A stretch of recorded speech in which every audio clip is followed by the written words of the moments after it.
Hi everybody, it's Barb, and we're going to do our traditional sweet petals, which is something I've shared with you in the past. But first, tea. Gotta have some reinforcement. Getting ready to make the sweet petals.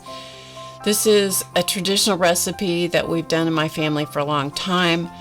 The actual recipe for the bread comes from that cookbook, which is called Mary's Bread Basket and Soup Kettle, and it's a book I've had literally forever, and I love the buttermilk bread recipe in there. So that's what I use to make sweet petals. So the first thing I do is heat up a half a cup of water, and I just heat it in the microwave, and you heat it to about 110 degrees, and then you mix 2 packets of dry yeast into the water. Got to make sure that the water isn't too hot. If it is too hot, it'll kill the yeast, but it's got to be warm enough to activate it. Make sure that you use yeast that is active. So that says 2021 on the packet, so we know it should be good if I don't do something to mess it up. That's my favorite fork that I use. Always use that to dissolve the yeast in the water. Don't know why, just is what I do. So I just dissolve it in the water, stir it up really well, so all the little grains and granules are dissolved in the water, and then just set it aside and let it do its thing for a little bit. And right now it's just very liquidy, as you can see, and then after it gets activated, it's going to have kind of a foamy look to it. So the next thing you're going to do is take 2 cups of buttermilk, and I'm going to put it in a glass container, and then again I heat it up in the microwave and just stick it in there, put it on a low power and heat it up until it's warm to the touch. And let's see what's happening next. That's my big old bowl. I love that big old bowl. It's a stoneware bowl that I've used for literally for years and years and years. I took 2 sticks of butter. It is, 1 stick of butter. Yeah, don't make that mistake. 1 stick of butter, and melted it. Put it in the bowl, and then I'm going to use salt and sugar and baking powder, baking soda. Holy mackerel! Don't listen to me. I'm tired. Don't listen to me. Okay, so it's a stick of butter melted, 2 cups of buttermilk that have been warmed up to lukewarm, and then I use a whisk to combine all the different ingredients together. And let's see, then we're going to put in some sugar, which helps to activate give the yeast something to eat. And so I put in 4 tablespoons of sugar and 2 teaspoons of salt. I'm using kosher salt. And then the next thing we're going to do is 1/4 teaspoon of baking soda. And all of your ingredients, it's really a good idea if they're good and fresh. It's a very, very liquid mixture at this point. Now the yeast has gotten activated, so it's kind of foamy, and it goes into the mix, and then I just whisk all those things together. Everything's all whisked together. So I guess the baking soda is going in now. I'll tell you, doing voiceover is not my forte. So just bear with me. Yeah, it's just a little tiny bit of baking soda, but it really does make a difference with the buttermilk.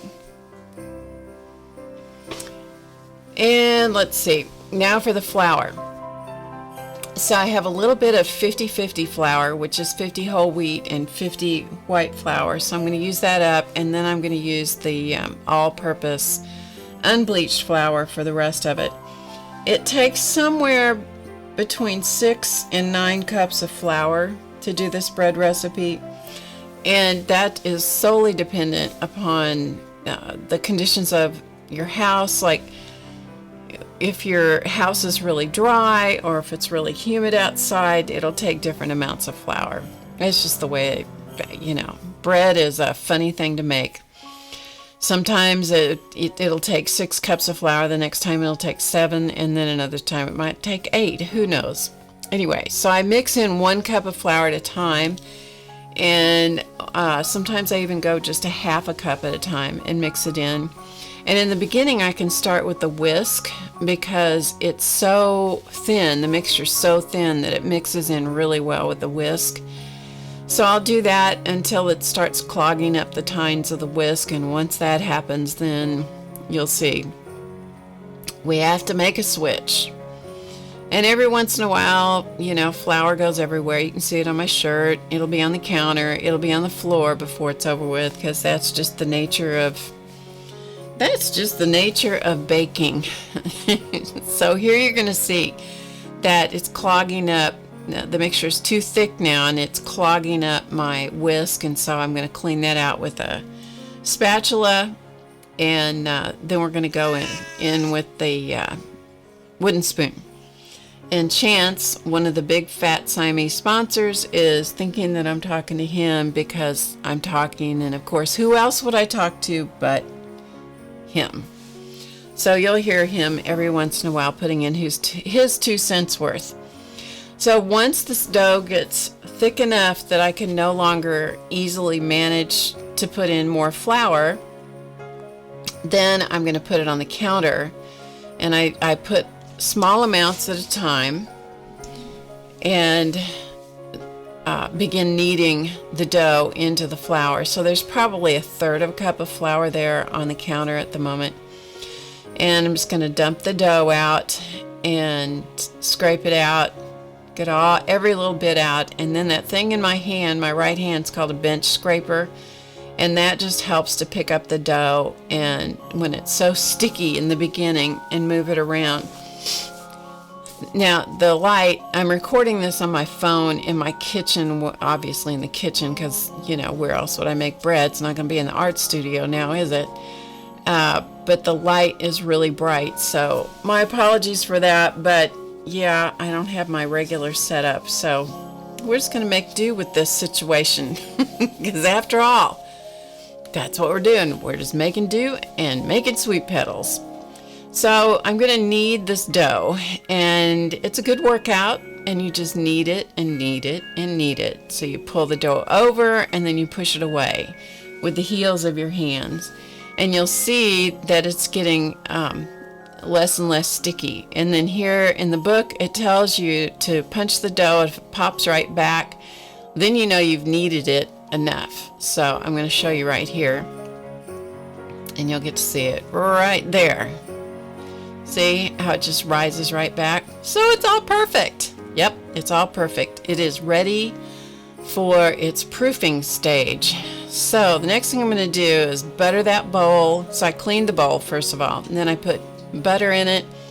Now I'm making a nice smooth dough ball, and then put the smooth part down into the butter, roll it around, and then flip it over. Just flip it over. Tuck it in, get it all ready to take a nap. And so I put a little bit of plastic wrap over the top. Make sure that it doesn't totally cover the top of that bowl. It has to have a little air space, a little breathing room. So I'm going to show you that right there.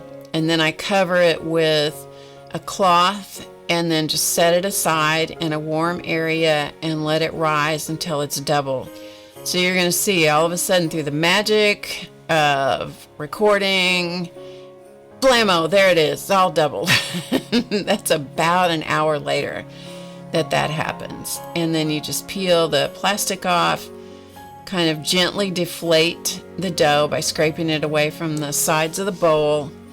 And then I just dump it out on the counter, which I've cleaned off and got all the mixing stuff out of my way. And now I'm going to mix up the coatings for these sweet petals. First thing I got to do is melt butter. And I put 2 sticks of butter in that glass dish. And so that is a lot of butter. Let's just put it that way. It's a lot of butter. 2 sticks of butter. And I warm it up and melt it in the microwave on low heat.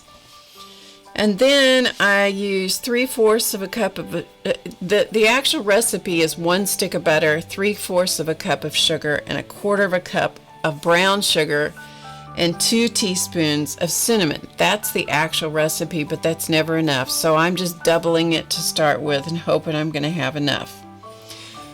Yeah, it's like toast and jelly. You never come out with the right amount. Never, never, never, never. I try and it just never comes out. So you just make a double batch and see what happens. So then I use just vegetable shortening and I grease the pans. So I started with a pizza pan, and then I also had some disposable round cake pans, and I just guessed. And so I greased 5 of those and then just decided to see what would happen. Now what you do is I just cut the dough into, it's smaller than a golf ball, maybe the size of a walnut, like an English walnut, and then make little dough balls and then roll them into snakes.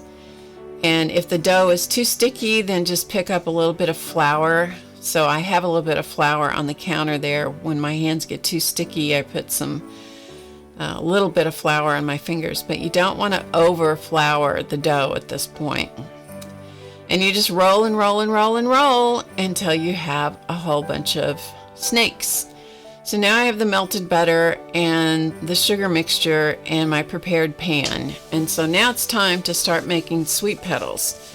So the process is you take the snakes that are going to transform into sweet petals, and you put them in the butter, and don't get, I try not to get too terribly much butter and sugar mixture on these. I like to have them just gently coated, so you can see me kind of pulling off some of the excess butter, and then I try to not overly coat them with the sugar mixture.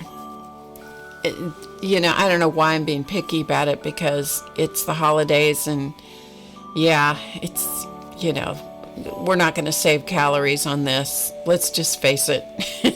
We're not going to do anything except just indulge and enjoy this. So you start in the middle of the pan, whatever pan you're using, start in the middle, make a coil. So that's like the center of the flour. And then you build out from the center of the flour, just like you're adding petals on a flower, hence the name Sweet Petals. And you just continue that and continue. Same rate. It's just the same action over and over and over. So you build your flour from the center out all the way to the edge of the pan. Don't crowd the pan too much, because the petals are going to rise again. It takes about, probably about 20 to 30 minutes for the second rise. And you could see actually some of the pan there showing through. And that's after it's risen, so you can see it's filled in more of the spaces. So there are all the pans plus the pizza pan. And then now they're all baked, so you can see what they look like when they come out of the oven. So these are all baked and ready to indulge in. Yeah. So just so you know, that's how you make the 8th deadly sin. It's called Sweet Petals. Happy holidays. Thanks for watching.